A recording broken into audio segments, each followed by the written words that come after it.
সাইদি ভাই, আপনারা সবাই অন্য নামে ডাকেন, আমি ওনাকে সাইদি ভাই বলতাম। আমার দেশ পত্রিকায় আমরা সর্বপ্রথম স্কাইপ কেলেঙ্কারি লিক করেছিলাম এবং এই স্কাইপ কেলেঙ্কারির পুরো ঘটনাটা সাইদি ভাইয়ের মামলা নিয়েই কিন্তু ছিল। আমাদের মধ্যে আমি দেখেছি, জামাত ইসলামের সমর্থকদের মধ্যেও দেখেছি, বিএনপির মধ্যেও দেখেছি যে শেখ হাসিনা যখন এসকে সিনহাকে তাদের নিজেদের অভ্যন্তরীণ কোন্দলের জন্য ডিজিএফআই দিয়ে দেশ থেকে বের করে দিল, তারপরে আমি দেখেছি বিএনপি এবং জামাতের কোনো ব্যক্তির মধ্যে এসকে সিনহার প্রতি আমি সিম্প্যাথি দেখতে পেয়েছি। ব্যাপারটা খুব দুর্ভাগ্যজনক। আপনারা মনে করবেন না যে ফ্যাসিবাদের পতন হয়েছে এবং শেখ হাসিনা দিল্লিতে পালিয়ে গেছে, এর মাধ্যমে আমাদের বিপদ শেষ হয়ে গেছে, এটা আপনারা মনে করবেন না। কারণ ভারত বাংলাদেশকে কোনোদিনও একটি প্রকৃত স্বাধীন রাষ্ট্র হিসেবে থাকতে দেবে না এবং তারা এই ষড়যন্ত্র অব্যাহত রাখবে। সেই জন্য আমি আপনাদেরকে বলবো, বাংলাদেশের মুসলমানরা আপনারা ঐক্যবদ্ধ থাকুন। বিসমিল্লাহির রহমানির রহিম। আল্লামা দেলোয়ার হোসেন সাঈদীর স্মরণ সভার আমার স্নেহভাজন সভাপতি,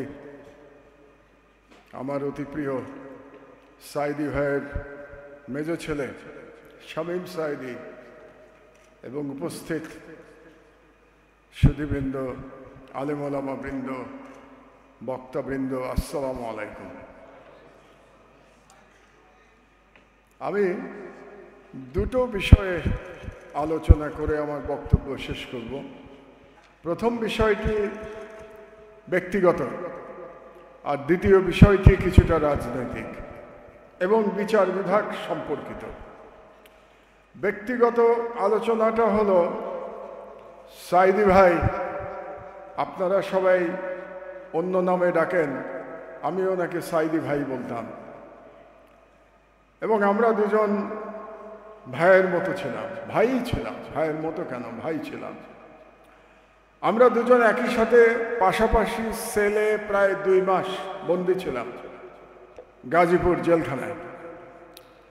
তো সেখানকার একটা ঘটনা শুধু আপনাদেরকে বলবো, ওনার অন্যরকম একজন আল্লামা দেলোয়ার হোসেন সাঈদীকে আপনাদের সামনে উপস্থাপন করবার জন্য। তো আমাদের সাথে আমাদের পরিবারের মানুষেরা সপ্তাহে একদিন দেখা করতে পারতেন।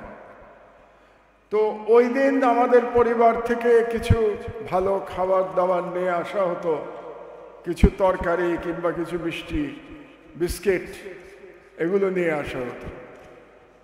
তো আমরা যখন জেলে ছিলাম, ডিভিশনে একমাত্র আমি আর সাইদি ভাই ছিলাম, দুজনই মানুষ ছিলাম। তো সব বেলা আমরা একসাথে খাওয়া দাওয়া করতাম, নামাজ পড়া থেকে শুরু করে, ফজরের নামাজ থেকে শুরু করে একেবারে এশার নামাজ পড়ে ভাত খেয়ে তারপর যার যার সেলে আমাদের তালা মেরে দেওয়া হতো। তো একদিন সাইদি ভাইয়ের খাবার আসলে আমি খেতাম ওখান থেকে, আবার আমার যদি খাওয়া আসতো তো সাইদি ভাই ওখান থেকে খেতেন, এভাবে আমাদের দিন চলতো আর কি। তো একদিন আমার বাসা থেকে একটা মিষ্টি এসেছিল, একটি স্পেশাল টাইপ মিষ্টি, সম্ভবত কোনো একজন ঢাকার বাইরে থেকে পাঠিয়েছিল। তো সাইদি ভাইয়ের মিষ্টিটা খুব পছন্দ হয়েছিল। তো উনি একটু খেয়েই বললেন, মাহমুদ ভাই, মিষ্টিটা তো খুব ভালো। আমি বললাম, সাইদি ভাই আপনার জন্যে, এই অংশটা আপনার জন্য। আমরা অর্ধেক অর্ধেক করতাম আর কি, যতটুকু আসতো। তা আমার মনে হয় সাইদি ভাইয়ের ভাগে হয়তো 5-6টা মিষ্টি ছিল। তিনি মিষ্টিটা খেলেন না, তিনি রেখে দিলেন।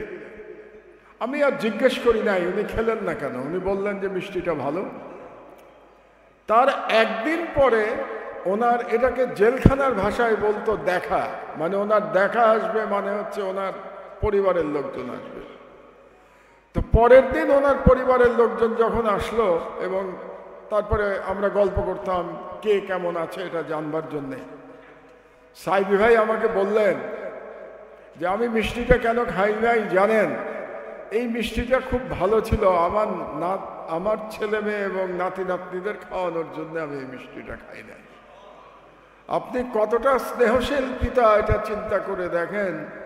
যেখানে জেলখানায় আমরা প্রায় কিছুই পেতাম না, সেই জেলখানায় একটুখানি মিষ্টি উনি রেখে দিচ্ছেন ওনার পরিবারের জন্য। এতটা স্নেহশীল পিতা ছিলেন আল্লামা দেলোয়ার হোসেন সাঈদী। এটা জানা আবশ্যক আমাদের। শুধু একটা মানুষের উনি কত বড় আলেম ছিলেন কিংবা কত বড় বিদ্বান ছিলেন এটাই একমাত্র পরিচয় না, উনি কত ভালো পিতা ছিলেন এটাও গুরুত্বপূর্ণ। যেটা আমরা আমাদের রসুল মহানবী হজরত মুহাম্মদ সাল্লাল্লাহু আলাইহি ইসলামের কাছ থেকেও শিখেছি যে ভালো পিতা হওয়া ভালো মুসলমানের জন্য গুরুত্বপূর্ণ। এটা আল্লামা দেলোয়ার হোসেন সাঈদীর মধ্যে আমি দেখতে পেয়েছি। এবার আমি একটু রাজনৈতিক আলোচনায় আসি। একটু আগে আবার আমার স্নেহভাজন রফিকুল ইসলাম খান তিনি বিচার ব্যবস্থার কথা বলছিলেন।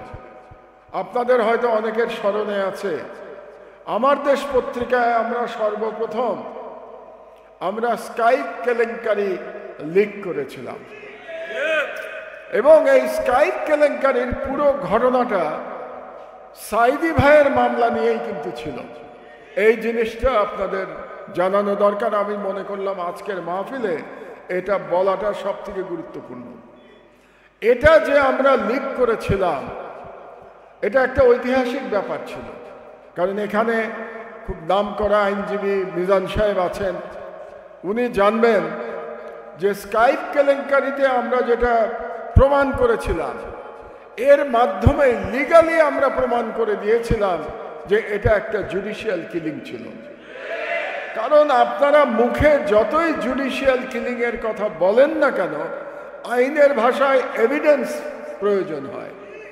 স্কাইপ কেলেঙ্কারি কিন্তু সেই এভিডেন্স ছিল, কিন্তু আমার মনে হয় আজ পর্যন্ত এই এভিডেন্সটা যেভাবে ব্যবহার করা উচিত ছিল সেভাবে ব্যবহার করা হয় নাই। তো এখন একটা সময় এসছে, আমি সকল শহীদ পরিবারের সকল সন্তানদের বলবো যে আপনারা এই স্কাইপ কেলেঙ্কারির এভিডেন্সের মাধ্যমে আপনারা এই বিচারকে উড়িয়ে দিতে পারেন বলে আমি মনে করি। কারণ হচ্ছে যারা জান্নাতে যাওয়ার তারা তো চলে গেছেন, কিন্তু সেখানে যাওয়ার পরেও তারা যে নির্দোষ ছিলেন এটা প্রমাণ করাটা খুব গুরুত্বপূর্ণ। এরকম ঘটনা মিজান সাহেব আমার থেকে অনেক ভালো জানেন যে ইংল্যান্ডের অনেক মামলায় 100 বছর পরেও প্রমাণিত হয়েছে যে 100 বছর আগে যাকে ফাঁসি দিয়ে হত্যা করা হয়েছে সেটা অন্যায় ছিল এবং সেই ব্যক্তি নির্দোষ ছিল। কাজে আমি মনে করি এবার একটা সুযোগ এসছে আপনাদের যে স্কাইপ কেলেঙ্কারির আমার দেশে যে এক্সপোজ করেছিল সেটাকে নিয়ে এবং অন্যান্য লুপহোল যেগুলো ছিল বিচার ব্যবস্থায়, যেটা মিজান ভাই বলেছেন, সেগুলো নিয়ে এই পুরো বিচারটাকে রিভিউ করা এবং রিভিউ করার মাধ্যমে এটাকে প্রমাণ করা যে এটা আইনগতভাবেই এটা জুডিশিয়াল কিলিং ছিল। আর একটা কথা বলা আবশ্যক যে আমাদের মধ্যে আমি দেখেছি, জামাত ইসলামের সমর্থকদের মধ্যেও দেখেছি, বিএনপির মধ্যেও দেখেছি যে শেখ হাসিনা যখন এসকে সিনহাকে তাদের নিজেদের অভ্যন্তরীণ কোন্দলের জন্য ডিজিএফআই দিয়ে দেশ থেকে বের করে দিল, তারপরে আমি দেখেছি বিএনপি এবং জামাতের কোনো ব্যক্তির মধ্যে এসকে সিনহার প্রতি আমি সিম্প্যাথি দেখতে পেয়েছি। ব্যাপারটা খুব দুর্ভাগ্যজনক, কারণ আপনারা জানেন না যে এই জুডিশিয়াল কিলিং এর যারা মেইন কুশীলব ছিল তাদের মধ্যে অন্যতম ছিল এসকে সিনহা। কাজেই এসকে সিনহাকে কি বের করে দেওয়া হয়েছে নাকি সে বিদেশে গেছে এটা গুরুত্বপূর্ণ না। SK Sinha was a criminal এবং ক্রিমিনালের বিচার হওয়া উচিত এবং এসকে সিনহার কাজ সম্পর্কে আপনাদের সবার জানা উচিত।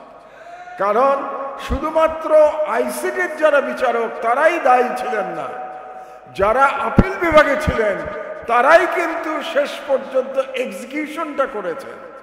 বিচার প্রথমে আইসিটি থেকে হয়েছে, কিন্তু ফাইনালি আপিল বিভাগ এগুলোকে আপেল করেছে। এবং একটি ক্ষেত্রে আমরা জানি, যেটা কাদের মোল্লা সাহেবের ক্ষেত্রে, যেখানে আইসিটিতে আদালতে তার যাবজ্জীবন কারাদণ্ড হয়েছিল, সেটাকে বাড়িয়ে তাকে মৃত্যুদণ্ড করা হয়েছিল। সুতরাং এই বিষয়গুলো নিয়ে আমি মনে করি আরেকটু গবেষণা হওয়া দরকার, আরেকটু লেখালেখি হওয়া দরকার, এবং আপনাদের আরেকটু এটা নিয়ে আলোচনা করে এই পরিবারগুলোকে আমি বলবো, আজকে শহীদ পরিবারের অনেকেই এখানে আছেন, আপনারা বসে এটার আইনগত ব্যবস্থা গ্রহণ করবেন।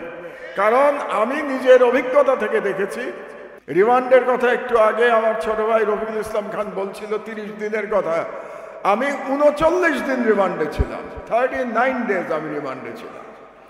কাজেই এই যে জুলুমগুলো হয়েছে, এটা কিন্তু যার যার জুলুম তাকেই করতে হবে, আপনি অন্যের দিকে তাকিয়ে থাকলে হবে না। কাজেই যে যে পরিবার ভিকটিম, সেই পরিবারের সদস্যদের দায়িত্ব এটার বিরুদ্ধে আওয়াজ তোলা। আপনারা যদি এটা সাংগঠনিকভাবে করতে যান, আমি বলতে বাধ্য হচ্ছি এটা হয়তো কোনোদিনই হবে না। আমি জানি না, আপনারা অসন্তুষ্ট হতে পারেন, কিন্তু এটাই বাস্তবতা। যার প্রবলেম, যে ভিকটিম, তারই চেষ্টা করা উচিত, এটা আমার পরামর্শ। আর সর্বশেষ যে কথাটা আমি বলবো, এই যে আমরা বলি, বা রফিক সাহেব বললেন যে বিচার, যে রায়টা বাইরে থেকে লিখে নিয়ে আসা হয়েছিল, এই রায় লেখার জন্য প্রত্যেকেই দায়ী ছিল, এটা বাইরে থেকে লেখা হোক কিংবা বিচারপতি নিজেই লিখুক। কিন্তু আসলে এই হত্যাকাণ্ডের পিছনে যে যারা ছিল মেইনলি, সেটা হলো আধিপত্যবাদী ভারত। কারণ ভারতেরই ইচ্ছা ছিল এই হত্যাকাণ্ডগুলো করা, এবং এর পিছনে শুধু যে ব্যক্তিগত রাগ বিরাগের ব্যাপার ছিল তা না, এর পিছনে একটা জিওপলিটিক্স ছিল। জিওপলিটিক্সটা হলো যে বাংলাদেশের 90% মানুষ মুসলমান, তো বাংলাদেশকে যদি ভারতীয় উপনিবেশে পরিণত করতে হয়, যেটা করা হয়েছিল 16 বছর ধরে শেখ হাসিনার, তাহলে পরে আমাদের ধর্মীয় চেতনা এবং আমাদের যে সংস্কৃতি, ইসলামিক সংস্কৃতি, এটাকে দুর্বল করতে হবে। এটাকে দুর্বল করবার জন্যে তারা দুটা ন্যারেটিভ চালু করেছিল ইন্ডিয়া থেকে। একটা ন্যারেটিভ হচ্ছে 1971 সালের যুদ্ধাপরাধ, এটা ছিল একটা ন্যারেটিভ। এই ন্যারেটিভ দিয়ে ইসলামী নেতৃবৃন্দকে তারা হত্যা করতে চেয়েছিল, নির্মূল করতে চেয়েছিল। আর সেকেন্ড ন্যারেটিভ ছিল তথাকথিত ইসলামী জঙ্গিবাদ। এই দুই ন্যারেটিভের মাধ্যমে তারা বাংলাদেশের ইসলামী ধর্ম এবং ইসলামী সংস্কৃতিকে দুর্বল করে বাংলাদেশের উপরে হিন্দুত্ববাদ চাপিয়ে দিতে চেয়েছিল। এটা আপনাদের মনে রাখতে হবে। কাজেই এই যে হত্যাকাণ্ড যেগুলো হয়েছে, আজকে আমরা আল্লামা দেলোয়ার হোসেন সাঈদীর জীবন নিয়ে আলোচনা করছি, এই প্রত্যেকটা হত্যাকাণ্ডের সাথে জিওপলিটিক্স জড়িত ছিল, এটা যেন আমরা ভুলে না যাই। কাজেই আপনারা মনে করবেন না যে ফ্যাসিবাদের পতন হয়েছে এবং শেখ হাসিনা দিল্লিতে পালিয়ে গেছে, এর মাধ্যমে আমাদের বিপদ শেষ হয়ে গেছে, এটা আপনারা মনে করবেন না। কারণ ভারত বাংলাদেশকে কোনোদিনও একটি প্রকৃত স্বাধীন রাষ্ট্র হিসেবে থাকতে দেবে না, এবং তারা এই ষড়যন্ত্র অব্যাহত রাখবে। সেই জন্য আমি আপনাদেরকে বলবো, বাংলাদেশের মুসলমানরা আপনারা ঐক্যবদ্ধ থাকুন। আমরা যদি ঐক্যবদ্ধ থাকতে পারি, তাহলেই ভারতীয় আধিপত্যবাদকে আমরা পরাজিত করতে পারবো, বাংলাদেশের স্বাধীনতা রক্ষা করতে পারবো, এবং আমরা আমাদের ধর্ম, আমাদের কালচার, এটা নিয়ে আমরা মাথা উঁচু করে থাকতে পারবো। এবং এই স্বাধীনতা রক্ষা করার মাধ্যমেই আসলে আমরা আল্লামা দেলোয়ার হোসেন সাঈদী এবং অন্য যারা শহীদ হয়েছেন তাদের স্মৃতির প্রতি যথার্থ সম্মান দেখাতে পারবো। যথার্থ সম্মান দেখাতে হলে আমাদের ধর্ম, আমাদের ঈমান বলিষ্ঠ রাখতে হবে এবং আমাদের লড়াই অব্যাহত রাখতে হবে। আমি মহান আল্লাহ তাআলার কাছে সাঈদী ভাই, আমার সাঈদী ভাই আপনারা যাকে বলেন আল্লামা দেলোয়ার হোসেন সাঈদী, তার জন্যে জান্নাতুল ফেরদৌসের কামনা করছি। মহান আল্লাহ তাআলার কাছে ফরিয়াদ করছি যেন তার শাহাদাত কবুল করা হয়। আল্লাহ হাফেজ, আপনাদেরকে আল্লাহ হেফাজত করুন।